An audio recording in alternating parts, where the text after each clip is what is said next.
நேர்கள் எல்லோருக்கும் வணக்கம் மற்றும் ஒரு காணொலியினூடாக சந்தித்திருக்கின்றோம். இன்றைய தினம் செய்திகளை நாங்கள் பார்க்கின்ற பொழுது ஜனாதிபதி அனுரகுமார் திசாநாயக்க யாழ்ப்பாணத்துக்கான விஜயம் மேற்கொண்டு அவருடைய செலவுகள் 1,10,00,000 செய்தாரா, அப்படி என்ன செய்தார் என்கின்ற பலதரப்பட்ட கேள்விகளை எழுப்பியவாறு அந்த செய்திகளை எங்களால் அவதானிக்கக்கூடியதாக இருக்கிறது. இவ்வளவு செலவு செய்தாரா என்கின்றதுதான் எல்லோருடைய பேசுபொருளாகவும் இருக்கிறது என்ற விடயத்தை எங்களால சொல்லக்கூடியதாக இருக்கின்றது. யாழ் கொக்குவில் தொழில்நுட்ப கல்லூரியில தைப்பொங்கலுக்கு மறுநாள் ஜனாதிபதி அனுரகுமார் திசாநாயக்க கலந்து கொண்ட போது அந்த நிகழ்வுகளுக்கான செலவுகளாக 1,10,79,075 ரூபாய் 50% என செலவு காட்டப்பட்டிருக்குது. கடந்த மாதம் தைப்பொங்கல் தினத்துல வடக்கு மாகாணத்துக்கு விஜயம் செய்த ஜனாதிபதி மன்னார்ல காற்றாலை மின்சாரத்தை ஆரம்பித்து வைத்த நிலையில அன்று மாலை வேலனையில் இடம்பெற்ற பொங்கல் நிகழ்விலையும் கலந்து கொண்டார். அன்றைய தினமே மானிப்பாய் மருதடி ஆலயத்தில் இடம்பெற்ற பொங்கல் நிகழ்விலும் கலந்து கொண்டார்.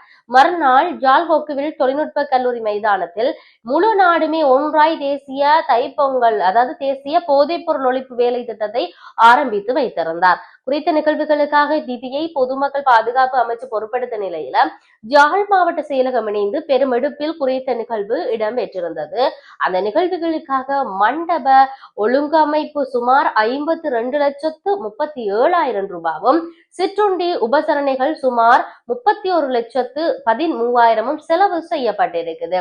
அந்த நிகழ்வில் பங்கு பெற்றிய பொதுமக்களை ஏற்றி இறக்குவதாக இலங்கை போக்குவரத்து சபைக்கு சுமார் 23,43,000 ரூபாவும், நிகழ்வில காட்சிப்படுத்தப்பட்ட அந்த பதாதைகளுக்காக சுமார் 51,700 ரூபாவும் செலவு காட்டப்பட்டிருக்குது.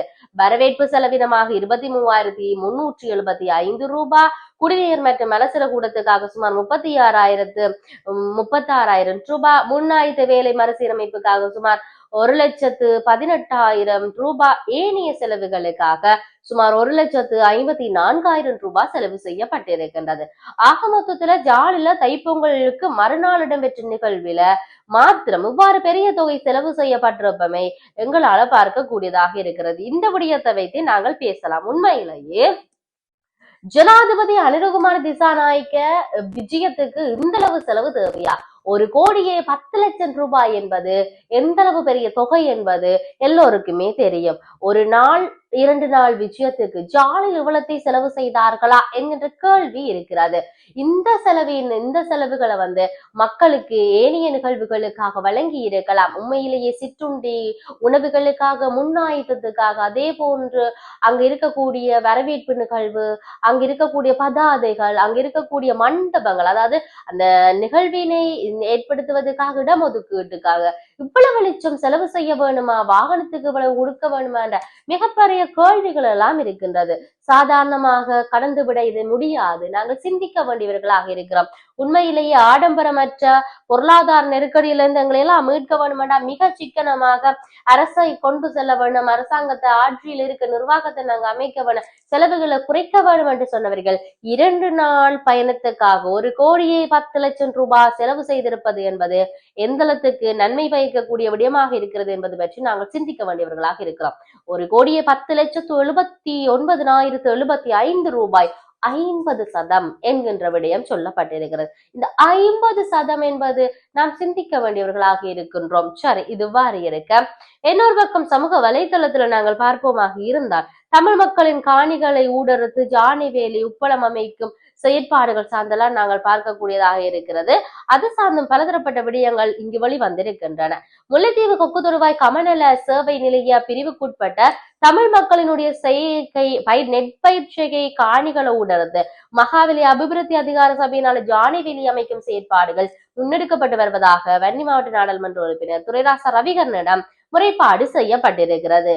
கோட்டைக்கேணி பகுதியில தமிழ் மக்களின் பூர்வீக விவசாய நிலங்களை ஆக்கிரமித்து உப்பளம் ஒன்றை அமைப்பதற்கு முயற்சிகள் மேற்கொள்ளப்பட்டு வருவதாக கொக்குத்தொருவாய் கமக்கார அமைப்புகளின் பிரதிநிதிகளும் குறித்த முறைப்பாடு வழங்கப்பட்டிருக்கிறது. இந்த நிலையில கொக்குத்தொருவாய் கமக்கார அமைப்பு பிரதிநிதிகளால் முன்வைக்கப்பட்ட முறையீடு தொடர்பில் நாடாளுமன்ற உறுப்பினர் ரவிகரன் இவ்வாறு முல்லைத்தீவு மாவட்ட செயலாளருக்கு தெரியப்படுத்தி இருக்கின்ற விடயங்கள் சார்ந்து கவனம் செலுத்துமாறு சொல்லப்பட்டிருக்கின்றது. ஆகவே தொடர்ச்சியாக தமிழ்தாய பகுதியில் இவ்வாறான செயற்பாடுகள் இடம்பெறுகிறது.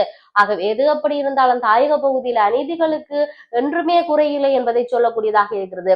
இதிலும் குறிப்பாக ஜனாதிபதி அன்ருகுமார் திசாநாயக்கனுடைய இந்த பயணத்துக்கு இவ்வளவு செலவினம் என்பது மிக முக்கியமான கேள்விகள் எழுப்பப்பட்டிருக்கிறது. ஆகவே பொறுத்திருந்து பார்ப்போம் என்ன நடக்க போகின்றது ஆட்சியில் என்பது சார்ந்து மற்றொரு பதிவினூடாக சந்திப்போம். வணக்கம்.